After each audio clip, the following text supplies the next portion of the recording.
Apa kabar semuanya? Selamat jumpa kembali di channel saya. Pada kesempatan kali ini, kita akan belajar tentang IPS yang ada di tema 3 subtema 1. Jangan lupa untuk menyaksikan video ini sampai akhir. Jangan di skip, jangan dilewat-lewat, agar kalian dapat memahami dan mengerti materi ini dengan baik. Yuk, kita mulai saja videonya.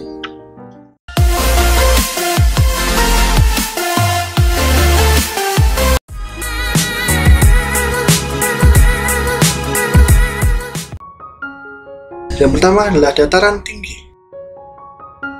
Dataran tinggi adalah permukaan bumi berupa daratan yang luas dan berada pada ketinggian 200 sampai 600 meter di atas permukaan laut. Dataran tinggi dimanfaatkan untuk perkebunan dan peternakan. Contohnya perkebunan teh, kopi, dan kina.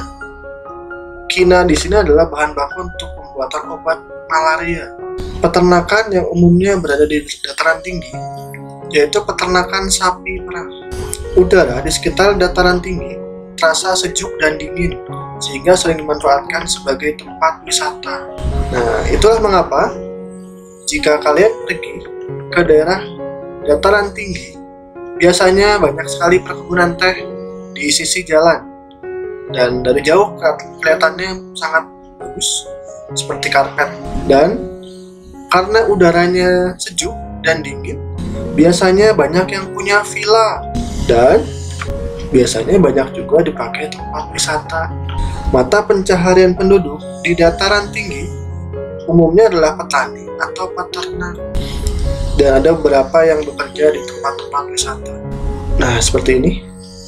Di sisi kiri, sisi kanan jalan biasanya terbentang perkebunan teh yang sangat indah.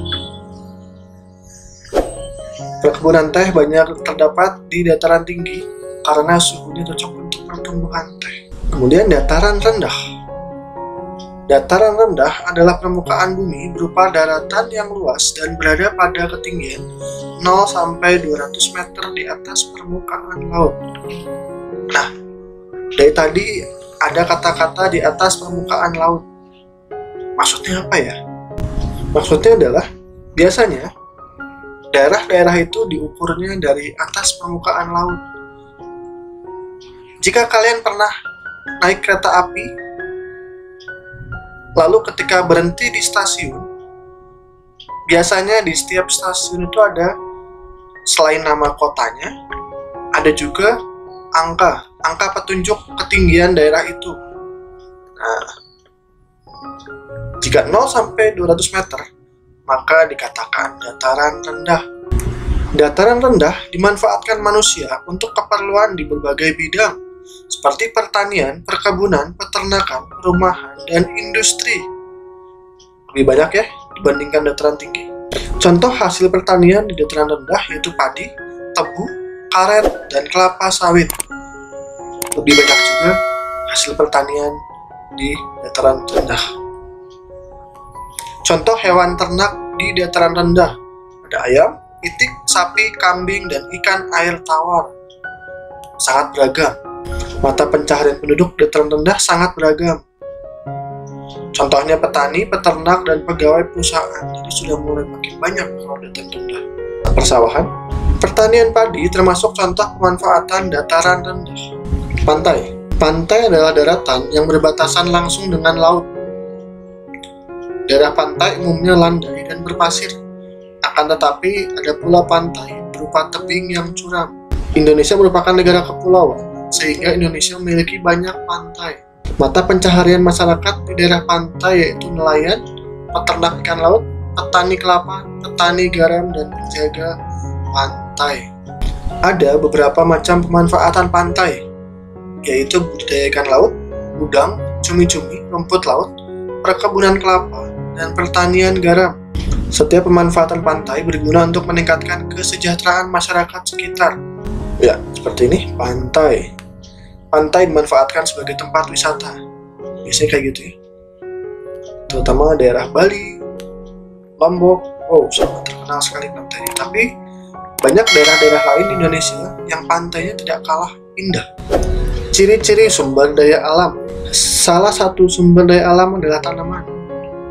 tanaman ada yang tumbuh dengan baik di dataran tinggi dan ada yang tumbuh dengan baik di dataran rendah. Berikut adalah contoh tanaman yang tumbuh di dataran tinggi dan dataran rendah. Padi. Tanaman padi umumnya tumbuh di dataran rendah dan tinggi di daerah beriklim tropis. Jadi padi ini ada yang tumbuh di dataran rendah dan ada juga di dataran tinggi. Jadi bisa di dua dataran. Yang penting iklimnya tropis. Tanah yang cocok untuk tanaman padi adalah tanah yang mengandung banyak humus dan pengairan yang cukup. Maksudnya adalah tanahnya subur dan dapat aliran air yang cukup. Jangan sampai kering. Pada awal masa tanam, tanaman padi harus digenangi oleh air. Nah, di sini apakah kalian pernah melihat suatu ketika mungkin sawah-sawah itu terlihat digenangi air. Nah, saat-saat itulah adalah masa awal tanam tanaman padi. Jadi bukan kebanjiran ya. Tanaman padi harus ditanam di lahan yang terbuka karena membutuhkan cahaya matahari. Tanaman padi umumnya ditanam di lahan yang luas dan datar. Akan tetapi, padi juga dapat ditanam di tanah miring atau lereng. Sawah bertingkat yang berada di lereng disebut sengkedan. Nah, sengkedan di sini yang terkenal adalah di Bali, daerah Ubud. Itu terkenal, sawahnya bertingkat dan sangat indah terlihat. Seperti ini ya, padi. Teh. Tanaman teh umumnya tumbuh di dataran tinggi tropis dan subtropis dengan curah hujan yang cukup tinggi. Tanah yang cocok untuk tanaman teh adalah tanah yang mengandung banyak humus atau subur. Berbeda dengan padi, teh tidak memerlukan banyak air saat masa awal tanam. Semakin tinggi daerah penanaman teh, semakin tinggi pula kualitas teh yang dihasilkan. Seperti ini ya, kalau dari dekat. Terima kasih sudah menyaksikan video ini sampai akhir. Semoga dapat membantu kalian dalam memahami dan mengerti materi ini. Kita akan berjumpa kembali di video berikutnya yang akan membahas tentang mata pelajaran IPS yang ada di tema 3 subtema kedua.